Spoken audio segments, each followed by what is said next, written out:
S, welcome to சின்னக்கா சமையல். இன்றைக்கி அருமையான ஒரு உளுத்தம் பருப்பு வச்சு நம்ம ஒரு வடை செய்ய போகிறோம். அந்த வடையில் பார்த்திங்கனாக்கா நம்ம அதிகமான பொருட்கள் வெங்காயம், கொத்தமல்லி, இஞ்சி பூண்டு பேஸ்ட்டு அது மாதிரி எல்லாம் எதுவுமே கலக்காமல் வெறுமனே உளுத்தம் பருப்பை வந்து மிக்ஸி ஜாரில் போட்டு நல்லா மைய அடித்து எடுத்து வச்சுக்குவோம். இதுக்கு தேவையான அளவுக்கு நான் கொஞ்சம் மிளகுத்தூள் போட்டிருக்கேன். நான் மிளகுத்தூள் தான் போட்டிருக்கேன். நீங்கள் மிளகே போடணுன்னாலும் போட்டுக்கலாம்.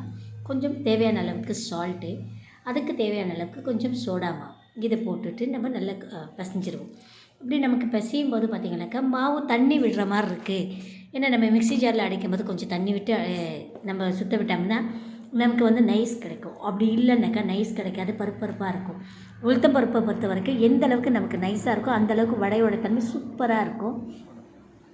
ஆட்டுக்கல்லில் இருந்தாக்கா ஆட்டுக்கல் ஆடி இருக்கலாம். நம்ம மிக்சியில் தான் போட்டிருக்கேன். ஸோ கொஞ்சம் தண்ணி விட்டாப்பில் ஆனதுனால கொஞ்சம் அரிசி மாவு கலந்துட்டுருக்கேன்.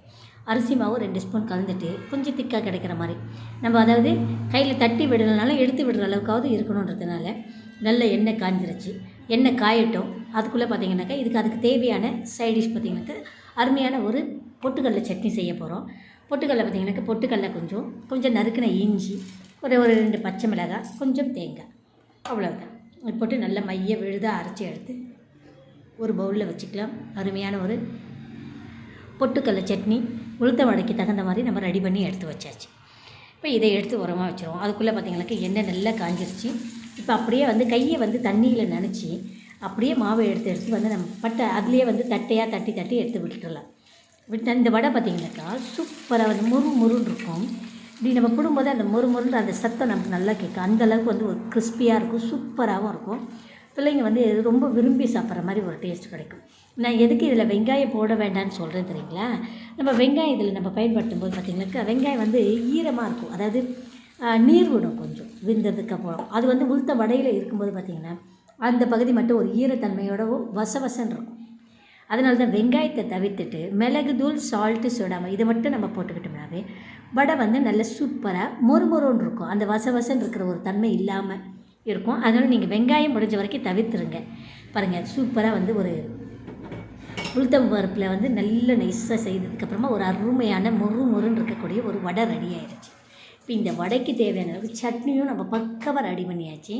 இப்போ அந்த சட்னி ப்ளஸ் வடை சாப்பிட்டு பாருங்கள். நல்ல மொறுன்னு சூப்பராக அப்படி ஒரு டேஸ்ட்டாக இருக்குது. பிள்ளைங்களுக்கும் செய்து கொடுங்க. அருமையாக வந்து விரும்பி சாப்பிடுவாங்க. அவ்வளவு சூப்பரான ஒரு சின்னக்கா சமையலில் உளுத்த வடை, அதே போல் சிம்பிளி அண்ட் சூப்பர் அந்த மாதிரி செஞ்சுருக்கோம். பாருங்கள், உளுத்த வடையும் சட்னியும் சூப்பராக இருக்குது. கண்டிப்பாக உங்களுக்கும் பிடிச்சிருந்தாக்கா ஒரு லைக் கொடுங்க. மறக்காமல் சப்ஸ்கிரைப் பண்ணுங்கள். சப்ஸ்கிரைப் பண்ணாதவங்க சப்ஸ்கிரைப் பண்ணுங்கள். சப்ஸ்கிரைப் பண்ணவங்க ஷேர் பண்ணுங்கள். அதே போல் உங்களோட கருத்துக்களை வந்து எனக்கு கமெண்டில் பதிவிடுங்க. அதை ஏன்னா அப்போ தான் நிறை குறைகளை நமக்கு தெரியும் இல்லைங்களா? குறைகளை சுட்டி காட்டினாக்கா அதை மாற்றிக்கொள்ள வாய்ப்பாக எனக்கு அமையும். அதனால் வந்து கண்டிப்பாக உங்களோட கருத்துக்களை எனக்கு கமெண்டில் பதிவிடுங்க.